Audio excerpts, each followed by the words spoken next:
Kumusta kayo? Handang-handa na ba kayo sa panibagong aralin sa GMRC? Ngayong araw, sabay-sabay nating tuklasin ang mga paraan kung paano natin may papakita ang mabuting asal sa paaralan, sa tahanan at sa ating kapwa. Tandaan, ang pagiging mabuting tao ay nagsisimula sa maliliit na gawaing may malasakit at kabutihan. Tara na at simulan na natin ang ating makabuluhang paglalakbay at pagtalakay sa GMRC. Tayo nga ay nasa ating ikalawang linggo na ng ating ikatlong quarter ng ating pag-aaral para sa GMRC Grade 5. Narito ang ating mga layunin na ating dapat na matamo at makamit pagkatapos ang bidyong ito. Na isa sa buhay ang pagiging mapagmalasakit sa pamamagitan ng pag-aalaga sa persons with disability at mga taong may natatanging kondisyon. Nakapagpapahayag ng iba't ibang paraan ng pagkalinga sa kapwa, na ipaliliwanag na ang pagkalinga sa kapwa ay bahagi ng sariling tungkulin na tumulong bilang pagbibigay halaga sa buhay ayon sa kakayahan, at nailalapat ang mga kilos ng pagkalinga sa kapwa nang may pagsasaalang-alang sa kaangkupan ng sitwasyon. Para sa ating unang araw, tayo ay magkaroon ng isang maikling balik-aral. So fill in the blocks. Sagutin ang mga tanong tungkol sa sakit ng matatanda at ang hindi magandang epekto nito sa kalusugan.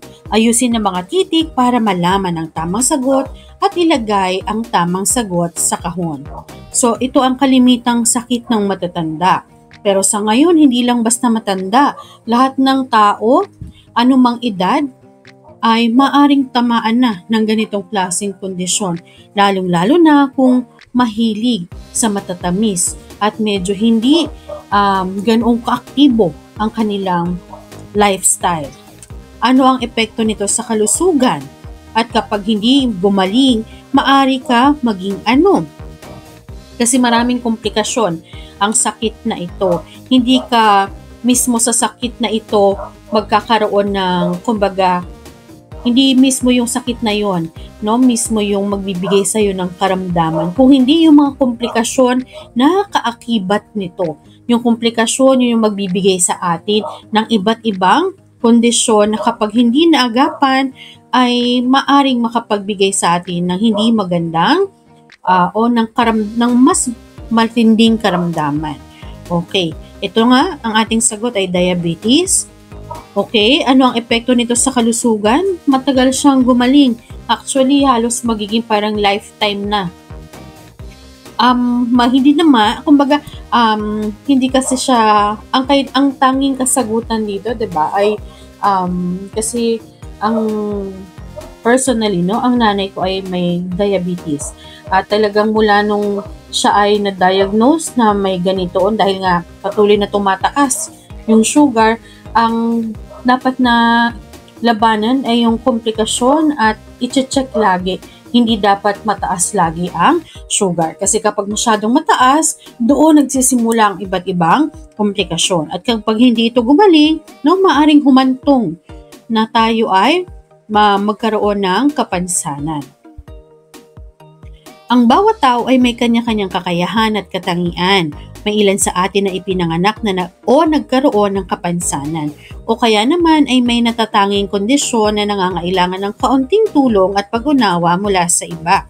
Bilang mga mabuting mamamayan at mag-aaral, tungkulin nating ipakita ang pagkalinga at malasakit sa kanila. Ibig sabihin nito ay paggalang sa kanilang kakayahan, pagbibigay ng tulong kapag kinakailangan at pagturing sa kanila ng may dignidad at pantay na karapatan. Halimbawa, kapag may kaklase tayong hirap magsulat o maglakad, maaari natin silang tulungan sa abot ng ating makakaya. Kung may taong may kapansanan sa paningin o pandinig, matutunan nating maging magpasensya at maunawain sa pakikitungo sa kanila. Sa ganitong paraan, ipinapakita natin na ang pagmamalasakit ay hindi lang sa salita, kung hindi sa gawa. Ang tunay na pagkalinga ay nakikita sa paraan ng ating paggalang, pagtulong at pagmamahal sa kapwa, anumang kalagayan nila sa buhay. Huwag nating ipararamdam sa ating mga kababayan o kapwa, no, na may kapansanan na less sila. dahil may kulang sa kanila. Ang karamihan sa kanila ay nagsisikap na mamuhay ng normal, nag-aaral, at para makisalamuha at magkaroon ng normal na buhay. Maaring nangangailangan sila ng tulong, pero mas higit nilang kailangan ay ang pasensya natin at yung ating pag-unawa. At higit sa lahat, dapat natin silang igalang at kumbaga, wag nating tingnan yung kanilang kakulangan ay makakapagpababa ng ating tingin sa kanilang pagkatao, sapagkat napakarami sa kanila ang talagang nag-excel pa at pinaguhusay palalo. Hindi nila tinitingnan yung kanilang kakulangan bilang kahinaan o hindi, at bagkus ay kanilang pinagbubuti ang kanilang sarili upang ang kanilang kakulangan ay maging kanilang kalakasan. Okay, so magkakaroon kayo ng gawain, pass the message relay. Okay, at ang inyong mga mensahe ay may kaugnayan sa ating tatalakayin sa bidyong ito. Pagkatapos noon ay tayo ay tutungo sa ating ikalawang araw kung saan ating tatalakayin ang ating kaugnay na paksa na pagkilala sa mga taong nangangailangan ng pagkalinga. Kinikilala ng gobyerno ang mga taong nangangailangan ng pagkalinga, kaya sila gumawa ng batas na Republic Act 07277, ang tatlong pangusap sa pangkatang gawain o yung Declaration of Policy, ang opisyal na pagpapahayag ng alituntunin ng batas. Ang RA 7277 ay naglalayong bigyan ng pantay na oportunidad. Okay, nagkulang lamang dito ng 0. So, Republic Act 07277 ay naglalayong bigyan ng pantay na oportunidad, proteksyon at karapatan ang mga taong may kapansanan upang sila ay maging kapaki-pakinabang na miyembro ng ating lipunan. Narito ang layunin ng batas, pagkakapantay-pantay. Tinitiyak na ang mga PWD ay may pantay na karapatan sa edukasyon, trabaho at serbisyong pangkalusugan. Pangalawa, proteksyon laban sa diskriminasyon. Ipinagbabawal ang anumang uri ng diskriminasyon sa mga PWD sa paaralan, trabaho at pampublikong lugar. Walang may gusto, hindi nila ginusto ang kanilang naging kalagayan. Sabi nga kanina, maaring sila isinilang na ganito o maaring may hindi mga magagandang pangyayari kaya naging ganito ang kanilang kalagayan. Pero hindi yun nagiging sapat para sila ay ating pulaan, at bigyan ng, kumbaga, i-discriminate. Sapagkat kung anong kaya nating gawin ay kayang-kaya din nilang gawin. Kaya naman itong batas na ito ay nagbibigay proteksyon sa kanila laban sa diskriminasyon. So sa anumang lugar, paaralan, trabaho at saan mang pampublikong lugar. Pagpapalaganap ng kamalayan, hinihikayat ang mga tao na maging maka-PWD, may pag-unawa at may malasakit sa kanilang kalagayan. Kaya naman, hindi ba yung ating mga paaralan, meron lagi tayong mga ramp, may mga rampa tayo na tinatawag. O kaya naman, may mga special tayong mga kagamitan na kumbaga isinasaalang-alang natin yung mga pangangailangan ng ating mga kababayan o kapatid o kapwa na may kapwa na PWD. Hindi dapat maging hadlang yung kanilang kalagayan para yun nga, unang-una makapagtamo ng edukasyon, magkaroon ng trabaho at iba pa. So saludo tayo sa mga kumpanya na tumatanggap ng mga PWD sa kanilang kumpanya. So gayon din ang aking kapatid ay PWD dahil siya ay may kalagayan, may problema sa pandinig. Datapwat meron siyang hearing aid ay syempre malaking bagay na nakakapagtrabaho pa rin siya ng normal, at nung mga panahon na wala pa siyang hearing aid ay inunawa yung kanyang kalagayan na ganoon. Kaya naman sabi, bilang tulong sa kanya tinanong siya kung okay lang ba sa kanya. No, yung paggalang sa kanilang nararamdaman. Kung okay lang ba sa kanya na maglagay ng badge or yung pin na may nakalagay na PWD. At doon nagsimula na matukoy talaga niya kung ano yung problema sa kanyang pandinig hanggang sa pinag-ipunan, pinaglaanan ng magkaroon ng hearing aid para siya ay makapagpatuloy ng kanyang mga normal na gawain at makapagtrabaho. Pang-apat, pagbibigay tulong at suporta. Pagbibigay tulong at suporta. So, itinataguyod ng pamahalaan ng mga programang magpapabuti sa kanilang buhay gaya ng rehabilitation, livelihood training, at accessibility sa mga gusali at pampublikong sasakyan. Gayon din, okay, para sa ating pinatnubayang pagsasanay, isulat ang tama o mali. So, basahing maigi ang pangungusap, isulat ang tama kung ito ay tama at mali kung ang pahayag ay mali. Para sa ating ikatlong araw, ating talakayin ang kaugnay na paksa bilang 4. At ito ay ang iba't ibang paraan ng pagpapahayag ng pagkalinga sa kapwang persons with disability at mga taong may natatanging kondisyon. Ayon kay Nancy DeVolf noong 2022, ang iba't ibang paraan ng pagpapahayag ng pagkalinga sa kapwa at persons with disability at mga taong may natatanging kondisyon ay nakatuon sa pagiging makatao, paggalang at pagkilala sa kanilang pagkatao bilang higit sa kanilang kondisyon o kapansanan. So kabilang dito ang mga sumusunod. Pagpapakita ng kabaitan sa simpleng paraan gaya ng pagbati, pagngiti at pagiging magalang bilang isang individual.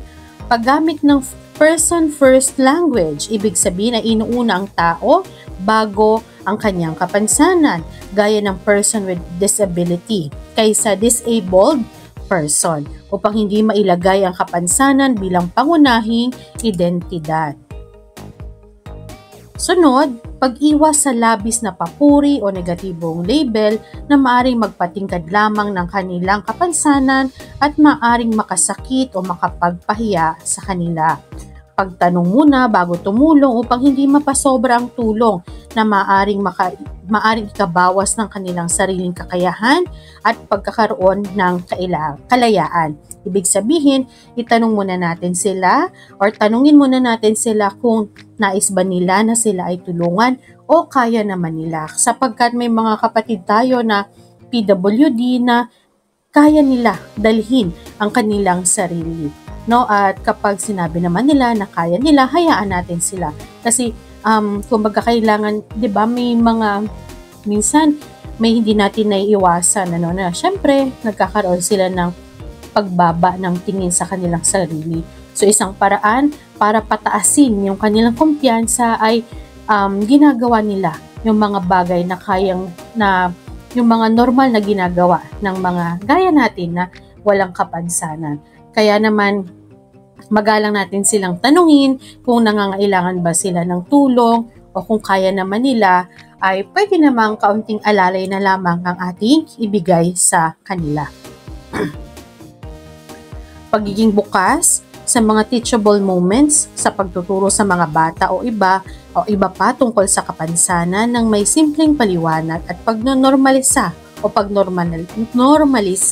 ng pagkakaiba-iba.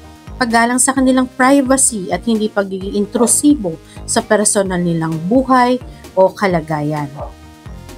Paggamit ng malinaw, simple at maingat na komunikasyon upang masanay silang marinig at maintindihan na hindi sila naiistorbo o napapahiya.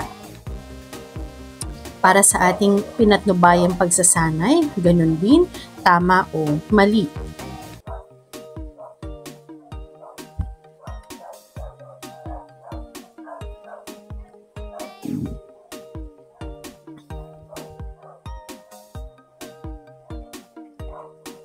Para naman sa ating ika-4 na araw, ito ay ang inyong para sa inyong pabaong pagkatuto, tama, mali, dahilan o TMD. So titingnan natin yung ating pahayag, sabihin ng tama kung ikaw ay sumasang-ayon o mali kung hindi sumasang-ayon.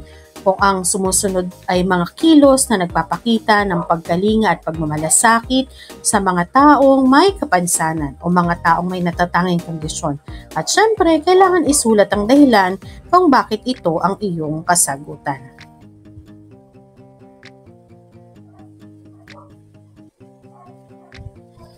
Para sa ating pagninilay sa pagkatuto, so magnilay at sagutin ang mga sumusunod.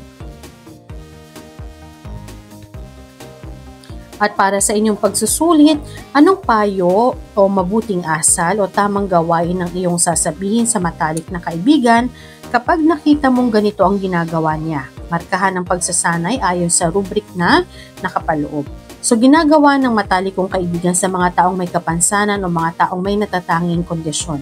Binibigyan ng pagkain. So ano yung payo mo sa kanya? Hihikayating mag-mall, inaalalayan, paglalaroin ng cellphone mula umaga hanggang gabi, at binibigyan ng regalo.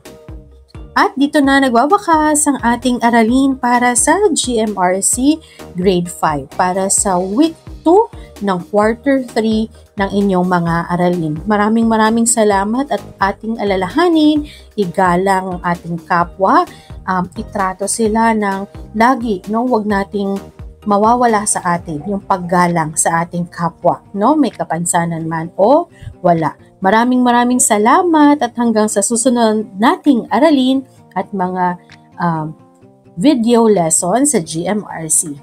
Paalam!